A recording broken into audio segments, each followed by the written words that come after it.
देखो मेरे साथ में बसाल्ट खड़ी है एंड ये इसका छोटा वाला वेरिएंट है जो नेचुरली एस्पिरेटेड इंजन के साथ में आता है। अब लोगों को इंडिया में पसंद है वैल्यू फॉर मनी गाड़ियां, और ऐसे में ये सिट्रोन ब्रांड जो है वो ऑफर करती है केवल और केवल वैल्यू फॉर मनी वेरिएंट। तो ये आती है एक नेचुरली एस्पिरेटेड इंजन के साथ में, और यही नहीं, यहाँ पे एक टर्बोचार्ज इंजन भी इसके साथ में इंट्रोड्यूस किया गया with manual as well as automatic transmission. यानी पैकेज तो ये काफी धमाल का है, क्योंकि इस वेरिएंट से आपको लगभग सारी चीजें मिल जाती हैं। लेकिन ये वेरिएंट ऑफर क्या क्या कर रहा है आइए जानते हैं। सबसे पहले तो अगर आप फ्रंट फेशिया पे देखोगे तो बहुत हद तक आपको ये C3 एयरक्रॉस की याद दिलाएगी। C3 एयरक्रॉस, यस, गला पता नहीं क्या हो रहा है। एनीवे, यहां से आप देखो ये जो क्रोम लाइन आप देख पा रहे हो बहुत ही अमेजिंग लग रही है, और इसके साथ साथ ये पियानो फिनिशिंग इसके ऊपर टच डाल देती है, एक चेरी ऑन कपकेक होता है ना, वो वाला इफेक्ट डाल रही है। और साथ ही साथ ये सिट्रोन की बैजिंग, जिसको भी आपने क्रोम फिनिशिंग के साथ में इंट्रोड्यूस होता हुआ देखा है। नीचे अगर आप चलोगे तो ये पियानो फिनिशिंग जो है वो खत्म हो जाती है, फिर आपको मैट प्लास्टिक, हार्ड प्लास्टिक की जो है वो फिनिश यहाँ पे देखने को नजर आएगी। हालांकि डुअल टोन ट्रीटमेंट जो है वो बरकरार रहता है इसके नीचे तक, तो वो तो जरूर आप देखोगे यहाँ पे। साथ ही ये रेड स्ट्रिप ना थ्रू आउट द बॉडी कहीं ना कहीं आपको याद दिलाती रहेगी। ये रेड स्ट्रिप यहाँ आती है, पीछे बॉडी के पैनल पे भी आती है, वो दिखाऊंगा। यहाँ पर फॉग लैंप यूनिट के लिए हाउसिंग दी गई है, बट इस वाले वेरिएंट में फॉग लैंप यूनिट केवल और केवल टर्बो इंजन के साथ में आती है, यानी कि नेचुरली एस्पिरेटेड इंजन में आपको फॉग लैंप नहीं मिलेंगी। अब इसकी जो हेडलाइट यूनिट्स है वो बिल्कुल आपको C3 एयरक्रॉस जैसी ही नजर आने वाली। इनफैक्ट मुझे लगता है कि C3 से ये हेडलाइट यूनिट उठाई और बिल्कुल उन्हीं डायमेंशंस के साथ में यहाँ कॉपी पेस्ट मार दी। तो ये DRLs हैं, इसके साथ में टर्न इंडिकेटर दिया गया है हेलोजन यूनिट के साथ में। DRLs अच्छी बात ये है कि आपको केवल और केवल LEDs में ही ऑफर की गई हैं। ऐसा नहीं, बहुत सी OEM जो है ना वो आपको हेलोजन में भी DRL ऑफर कर देती हैं, उनमें से बहुत सारी हैं जैसे कि टाटा भी है। यहाँ पर अगर आप देखोगे तो हेडलाइट यूनिट्स आपको ऑफर की गई है रिफ्लेक्टर बीम के साथ में, और यहाँ पे ब्लैकआउट किया गया है पूरा portion. Amazing job done by Citroën here. अच्छा, अगर मैं कैरेक्टर लाइंस के बारे में बात करूं तो यहाँ पे हुड पे आपको माउंट होती हुई नजर आएंगी, अच्छी लग रही है। और क्योंकि ये तो बॉडी का स्ट्रक्चर है तो आपको कोई भी वेरिएंट आप खरीद लो, ये कैरेक्टर लाइंस आपको थ्रू आउट यानी कि बेस वेरिएंट से ही मिलने वाली है। हालांकि अभी भी वाइपर जो है वो रेगुलर वाइपर है, top of the line variant में भी आपको प्रीमियम वाइपर्स नहीं मिलते हैं, वही रेगुलर बीम आपको मिलेगी। यहाँ पर भी ना वैकेंट सा लगता है, जैसे कुछ छोड़ दिया गया हो, एक एलिमेंट, या मैं कहूँ कि प्लास्टिक के ऊपर जो क्लैडिंग है वो चीजें नहीं आई है, तो अनफिनिश्ड सा इस वाले पोर्शन से लग रहा है। और ये है यहाँ पर बड़ी सी विंड शील्ड जो आपको नजर आएगी। ये हालांकि वाइपर अच्छा काम करते हैं, और सेंटर एंटेना भी आपको मिलेगा, कोई शार्क फिन एंटेना इस वाले वेरिएंट में नहीं है। गाइस, जब हम लेंथ के बारे में बात करते हैं ना तो ये क्रेटा से भी लंबी गाड़ी है, और यही रीजन है इसको कूपे डिजाइन में बहुत सपोर्ट करती है। जब कूपे होती है ना तो आपको यहाँ तक तो रेगुलर बनानी, लेकिन इसके बाद बॉक्सी नहीं बनानी है। क्रेटा जैसी गाड़ी है, पीछे से बॉक्सी है, इसलिए इसको कूपे देने के लिए हल्का सा लेंथ बढ़ाया गया है। वैसे अपने सेगमेंट में सबसे ज्यादा व्हील बेस ऑफर करने वाली गाड़ी भी है। वैसे ये सेगमेंट में सबसे ज्यादा व्हील बेस भी ऑफर करती है। 4 स्टेप में मैं यहाँ पे पहुंचा हूँ। यहाँ पर ये जो ट्यूबलेस टायर ऑफर किए गए 205 सेक्शन के हैं, एंड 60 एस्पेक्ट रेशियो के साथ में रेडियल 16 इंच से ऑफर करते हैं। हालांकि ये स्टील व्हील है, इनके ऊपर जो है व्हील कैप लगाई गई है, मैकफर्सन स्ट्रट्स आते हैं। यहाँ पर आपको प्लास्टिक की क्लैडिंग बहुत सारी जो पीछे तक मूव होगी, और 360 डिग्री मूव होती है चारों तरफ, अच्छी लगती है। यहाँ पर भी अगर आप देखोगे तो आपके पास में हैंडल है, ये नॉर्मल रेगुलर गाड़ियों में आने वाला ही हैंडल है। Why Citroen, why do you offer this kind of handle to such a premium car. यहाँ पर भी आपको की होल मिलता है देखने को, इसको हाइड नहीं किया गया है। बट यहाँ देखो ना, टर्न इंडिकेटर ये आपको ओवरव्हील के ऊपर ही माउंट किया गया है, उसको फेंडर पे नहीं दिया गया। बेस वेरिएंट में जरूर फेंडर के ऊपर माउंट होने वाला टर्न इंडिकेटर आता है। यहाँ अगर आप देखोगे तो आपके पास में कोई भी रूफ रेल नहीं है, उसकी जगह एक छोटा सा रूफ रेल दिया गया है जो टच देता है, डुअल टोन ट्रीटमेंट देता है, बट उसका कोई फंक्शन नहीं है एज सच। मुझे लगता है ये प्रोटेक्ट करने के लिए इसके नीचे रबर दी गई है, तो उसको प्रोटेक्ट करने के लिए प्लास्टिक की क्लैडिंग ऑफर की है जो टच भी देता है, एनहांस कर देता है लुक को। यहाँ पर भी अगर आप देखोगे तो ये है प्लास्टिक, केवल बी पिलर पे नहीं, ए पिलर पर भी ये रैप आपको देखने को नजर आएगा, जो एक अच्छा एड ऑन देता है, एंड इस पूरी बॉडी को डुअल टोन ट्रीटमेंट ऑफर करता है। इस गाड़ी के साथ में आता है 180 मिलीमीटर का ग्राउंड क्लियरेंस, तो कहीं ना कहीं ये एसयूवी और सेडान के बीच का ग्राउंड क्लियरेंस है। जनरली आप सेडान के अंदर 165-70 के आसपास देखते हो, अनलेस आप फॉक्सवैगन या स्कॉडा नहीं खरीद रहे हो। 190 से ऊपर ही जनरली आप ग्राउंड क्लियरेंस देखते हो, तो थोड़ा कम जरूर है, लेकिन शिकायत होनी नहीं चाहिए। गाइस, अगर आप C3 एयरक्रॉस खरीदना चाहते हैं या फॉर दैट केस कोई भी गाड़ी खरीदना चाहते हैं, तो I can help you out with the best price as well as quickest delivery on any of such car। But अगर आप दिल्ली एनसीआर से बिलोंग करते हो तभी आप मेरे डीलर कनेक्शंस का फ़ायदा उठा पाओगे। तो आपके लिए नीचे एक फॉर्म दिया गया है एंड दूसरा फॉर्म दिया गया है उन लोगों के लिए जो पैन इंडिया से मुझे कॉल करके एक अपॉइंटमेंट बुक करना चाहते हैं, कॉल बुक करना चाहते हैं। आपकी सारी क्वेरीज सॉल्व करने के लिए आई एम हेयर एंड आपकी क्वेरीज बुक करने के लिए आपको बस मेरे व्हाट्सएप का लिंक नीचे दिया गया है, वहाँ जाके अपॉइंटमेंट बुक कर लेनी है, टाइम स्लॉट सेलेक्ट कर लेना है and you are good to go. चलिए वीडियो पे आते हैं वापस। दोस्तों, इसके पीछे से अगर आप प्रोफाइल देखोगे तो ये वाली टेल लाइट यूनिट आपको C3 एयरक्रॉस की याद दिलाने वाली है, क्योंकि अगर क्वार्टर पैनल तक जो है वो मूव होती है और ऐसा लगता है जैसे आयरन मैन ने अपने यहाँ पे नाखून कर दिए हो, तो कुछ उस तरीके का इम्पैक्ट जरूर ये यहाँ पर देती है। और 3D है भाई, अच्छा लगता है। LED का इस्तेमाल किया गया है इसके रियर लैंप्स के अंदर, कमाल। अच्छा, यहाँ पर ना डिफॉगर यूनिट है ही नहीं इस वाले वेरिएंट में, बस हाई माउंटेड स्टॉप लैंप्स दिए गए हैं। तो ये वाले जो विंडशील्ड है रियर का, वो थोड़ा इनकम्प्लीट सा लगता है, क्योंकि ऑब्वियसली ये एक कूपे है और कूपे में जनरली वाइपर्स भी नहीं होते। डिफॉगर ना होने की वजह से वो कहीं ना कहीं इनकम्प्लीट सा लगता है इसका विंडशील्ड एरिया। पीछे से सिट्रॉन की बैजिंग इधर देखोगे, लोगो भी इधर रिप्लेस है और इनको भी क्रोम में रखा गया है जैसे आपने फ्रंट में देखा था। अब OEMs ना बचते हैं वेरिएंट्स डिस्क्लोज करने में, तो आप जनरली ये डिजाइन लैंग्वेज देखोगे आजकल जो है वो यहाँ पर वेरिएंट्स नहीं आते, बस बसाल्ट दिख लिया जाता है या कोई भी प्रोडक्ट का नाम लिख दिया जाता है। सो इज बसाल्ट है, कोई और वेरिएंट स्पेसिफिकेशंस नहीं है। रियर प्रोफाइल में भी अगर आप देखोगे तो 2 ही पार्किंग सेंसर्स हैं, तो कॉस्ट कटिंग यहाँ पर जरूर है क्योंकि ये बहुत बड़ी है। कॉमेट में आजकल चला रहा हूँ, उसमें 2 ऑफर किए जाते हैं, बट उसका प्रोफाइल काफ़ी छोटे होने की वजह से वो 2 बहुत यूजफुल लगते हैं। यहाँ पे 2 ही हैं तो वो थोड़ा सा लगता है कि काश 4 होते। एंड प्लस इस वाले वेरिएंट में specially you don't get a parking camera here, तो यहाँ पर जो है उसको माउंट किया जाता है। डुअल टोन ट्रीटमेंट है यहाँ पर भी और अच्छा लग रहा है काफी। गाइस, इसके रियर प्रोफाइल में भी अगर आप देखोगे तो रिक्वेस्ट बटन तो दिया गया है, लेकिन यहाँ पर ना कैमरा की पोजिशनिंग है तो उसको हाइड किया गया है। एंड 2 LEDs यहाँ पर ऑफर की गई हैं, ये देखो 2 LED आप देख पा रहे हो। तो ये थोड़ा सा ऐसा लगता है जैसे कोई चाइनीज LED उठा के लगा दिया हो।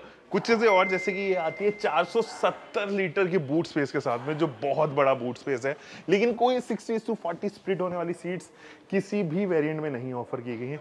अच्छा देखिए, इस वाले वेरिएंट में जो है वो लैंप भी नहीं है, और इस लैंप को अगर आप देखोगे तो यहाँ से डीएक्टिवेट किया हुआ है, क्योंकि यहाँ पे ना कैपिंग लगाई गई है। यहाँ पर भी अगर आप देखोगे तो कैपिंग लगाई हुई है और कोई भी यहाँ पे लैंप वगैरह सच नहीं है। इस तरफ भी आपके पास में हुक है, तो कुछ सामान वगैरह टांगने के लिए आपके पास में जगह है। लोडिंग लिप छोटी सी ही है बट है जरूर, तो सामान रखते टाइम और उठाते टाइम जरूर यहाँ पे शिकायत रहने वाली है। इधर ऑफर की गई है बड़ी सी पार्सल ट्रे जिसपे सामान वगैरह तो काफी सारा आ जाएगा आप, और ये हुक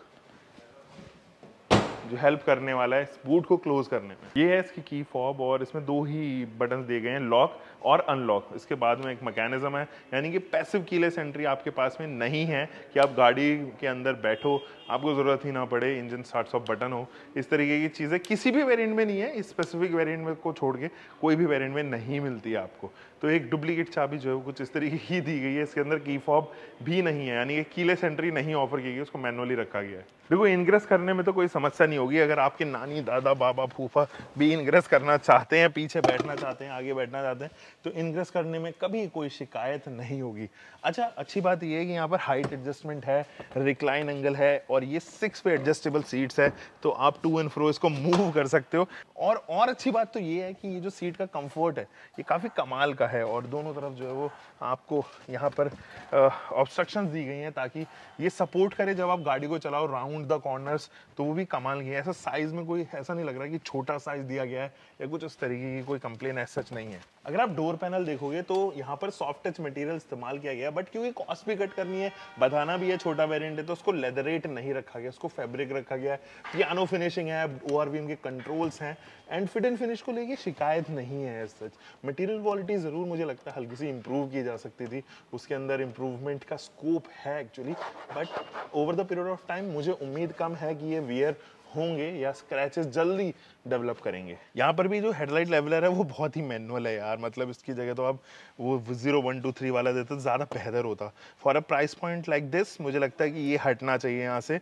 एंड ये चाइल्ड लॉक का ऑप्शन इधर है, आप ORVM भी जो है वो मैनुअली RPM भी जो है वो इलेक्ट्रॉनिकली कंट्रोल कर सकते हो इस पर्टिकुलर वेरिएंट में, एंड दैट इज गुड। यहाँ पर कोई भी डेड पेडल नहीं है, तो A, B and C pedals के बीच में तो डिस्टेंस काफी है, उन चीजों को लेके शिकायत नहीं है। और भाई यहाँ पर जो की होल है, ये देखो, ये मतलब ऐसा लगता है लोकली फैब्रिकेट किया हुआ है, तो यहाँ पर क्वालिटी इश्यूज जरूर परसिस्ट करते हैं। लॉक, AC ऑन, स्टार्ट, तो ये 3-4 चीजें यहाँ पर मार्किंग तो की गई है, लेकिन बहुत पुराना डिजाइन, बहुत आउटडेटेड डिजाइन जरूर लगता है। जो स्टेयरिंग है वो वैसे का वैसा ही है जैसा आप C3 एयरक्रॉस में देखते हो। बहुत सारे कंट्रोल्स हैं इसमें, मेन्यू का कंट्रोल, ओके, और यहाँ से ट्रैक चेंज करने का, इधर जो है वो sources, volume plus minus, call, pickup and drop. हल्का सा फ्लैट बॉटम जरूर दिया गया है, बट कोई लेदरेट टच ऐसा इस वाले वेरिएंट में नहीं दिया गया है। तो कुछ इस तरीके से जो है वो वेलकम फंक्शन इसके अंदर आता है। और MID जो है वो छोटे वाली वेरिएंट में, मिड वेरिएंट में भी आपको कमाल की दी गई। डिजिटल MID है,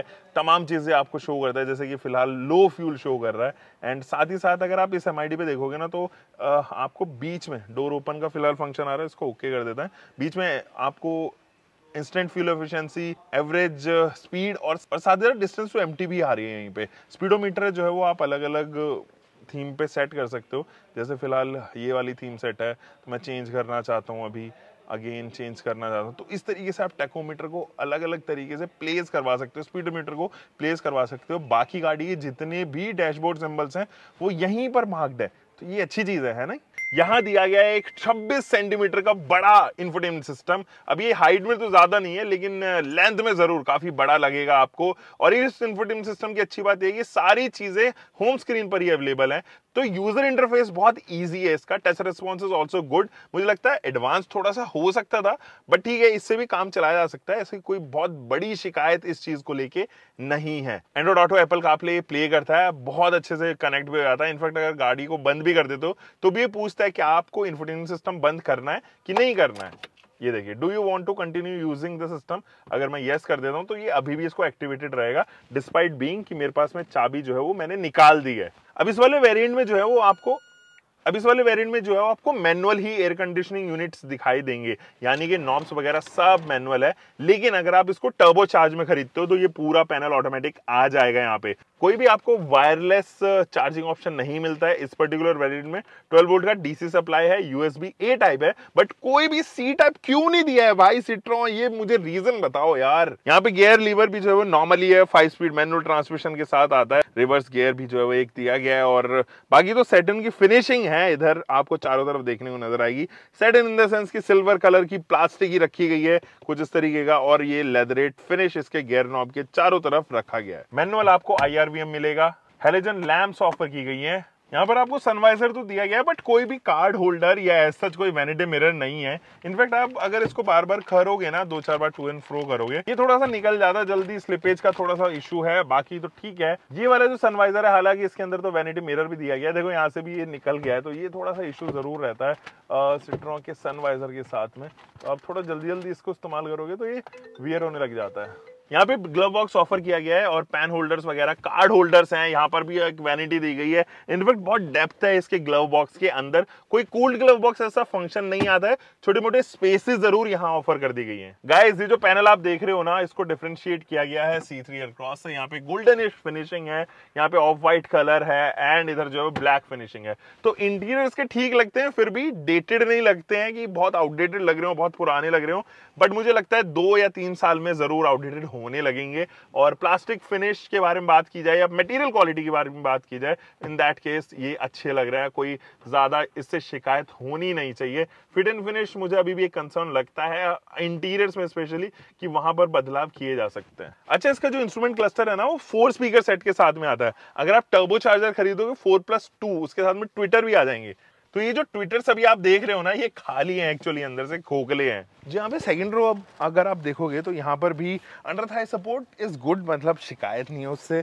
लेकिन क्योंकि इसके अंदर ना एडजस्टेबल अंडर थाई सपोर्ट आता है इसके ऊपर के वेरिएंट्स में, वो यहाँ पर तो नहीं दिया गया है, बट अंडर थाई सपोर्ट से ऐसा कोई ज़्यादा परेशानी मुझे नहीं है। नी रूम, लेग रूम को लेके ज़रूर बहुत अच्छी खासी नी रूम, बहुत अच्छा खासा लेग रूम मिलता है मुझे, क्योंकि ये तो काफ़ी आगे सेट है। अगर मैं ड्राइवर साइड आऊँ यहाँ पे तो आपको रियलाइज़ होगा कि अभी भी कुछ ज़्यादा मुझे शिकायत नहीं है, क्योंकि सच में अच्छा खासा अंडर थाई सपोर्ट, सच में अच्छा खासा नी रूम एंड लेग रूम यहाँ पर ऑफर किया जा रहा है। रिक्लाइन एंगल के बारे में अगर हम बात करें तो ये भी एंगल जो है वो काफ़ी अच्छा दिया गया है। एडजस्टेबल हेडरेस्ट आपको ऑफर किए गए हैं यहाँ पर, और अगर मैं ऐसे बैठता हूँ तब ज़रूर मेरे यहाँ से हेड जो है वो ब्रश हो रहा है। यहाँ पर ये जो लाइट का पैनल था जो इसके top of the line variant में आते हैं, उसका हाउसिंग यहाँ पर ज़रूर बनी हुई है। तो ये मुझे लगता है कि छोटे वेरिएंट्स के लिए डिफरेंट करना चाहिए, क्योंकि ये कहीं ना कहीं एक छोटा मोटा स्पेस ज़रूर यहाँ पर भी अगर आप देखोगे तो ग्रैब हैंडल नहीं है, तो वो तमाम चीज़ों को लेके हल्की फुल्की शिकायत ज़रूर है। बाकी तो ये केबिन काफ़ी स्पेशियस है, इसमें कोई भी एसी के वेंट्स नहीं ऑफर किए जाते एंड कोई भी चार्जिंग स्लॉट आपको यहाँ पर नहीं दिया गया, and that is actually limited to top of the line variant, जो थोड़ा सा मुझे लगता है कि सिट्रॉन को ध्यान देना चाहिए फॉर लोअर वेरिएंट्स ऑल्सो। बाकी तो बॉटल होल्डर इधर जो है वो छोटी आप रख सकते हो 500 ml की, और साथ ही साथ यहाँ पर भी जो है वो आपके पास में स्पेस दिया गया है। स्पेस में आप लैपटॉप वगैरह रख सकते हो, ये छोटी मैगजीन एंड मोबाइल या वॉलेट वगैरह स्टोर कर सकते हो। एक चीज़ मैं बताना भूल गया, एंड दैट इज ये जो आपके पास में आर्मरेस्ट है, यहाँ पर 2 कैन होल्डर्स हैं, एक मोबाइल होल्डर भी ऑफर किया गया है। तो फिनिशिंग के मामले में इट इज़ गुड, और ये हेडरेस्ट भी एडजस्टेबल है एक्चुअली, तो दिस इज ऑल्सो गुड। तो उसमें भी कोई ज़्यादा बड़ी शिकायत एक्चुअली नहीं है। अब जैसे कि मैंने आपको बताया था कि ये एक नेचुरली एस्पिरेटेड इंजन के साथ में भी आती है एंड एक टर्बोचार्ज इंजन के साथ में भी आती है, but this one being naturally aspirated engine, ये 3 सिलेंडर का है, तो तभी आपको ये 3 लाइन्स भी यहाँ पर दिखाई दे रही होंगी। एंड अगेन इसको अगर हम लगाएं तो यहाँ पर है इसका hook, no hydraulics used here. ये 82 PS की पावर प्रोड्यूस करता है, 110 न्यूटन मीटर का टॉर्क देता है, 5 स्पीड मैनुअल ट्रांसमिशन के साथ में आता है। कोई भी AMT वगैरह इस वाले वेरिएंट में नहीं ऑफर किया गया या दिया ही नहीं गया फॉर दैट केस। बट यहाँ देखिए बहुत बड़ा एयर पॉकेट दिया गया है, तो इजीली हाथ मूव किए जा सकते हैं, आसानी से जो है वो कोई भी सामान या कोई भी ऑब्जेक्ट है, कोई भी मैं कहूँ मटेरियल यहाँ से निकाला जा सकता है। मैकेनिक्स के लिए कोई भी ऐसा बहुत बड़ी चीज़ नहीं होगी यहाँ से चीज़ें कंट्रोल कर पाना, तो उसके लिए काफ़ी बड़ा स्पेस है। हालांकि इंसुलेशन यहीं पर ऑफर कर दी गई है। अब दोस्तों ये ऑफर क्या क्या करता है वो आपके स्क्रीन पे मैं फिलहाल लगा देता हूँ, और सारी चीज़ें ये वाली वेरिएंट जिस प्राइस पॉइंट पे ऑफर की गई है उसमें क्या क्या फीचर्स आ रहे हैं उन चीज़ों के बारे में बात कर लेते हैं। मीनवाइल मैं आपको ये भी बता देता हूँ कि अगर आप इस वाले वेरिएंट को खरीदते हो तो 9.99 लाख रुपीज़ एक्स शोरूम इस वाले के वेरिएंट की प्राइसिंग जाएगी, और अगर आप 1.5 लाख रुपए और एक्स्ट्रा पे करते हो तो 11,49,000 रुपए में आपको टर्बोचार्ज इंजन मिल जाएगा। लेकिन अगर आप 1.25 लाख रुपए उसमें और ऐड करते हो तो ऑटोमेटिक ट्रांसमिशन भी आपको ऑफर होगी 12,80,000 रुपए के करीब। So these are the pricing जिस तरीके से ये प्राइस की गई है। फिलहाल तो हम इस वीडियो को करते हैं and until next time, bye bye, keep doing car, bike, whatever you're having, drive safe guys।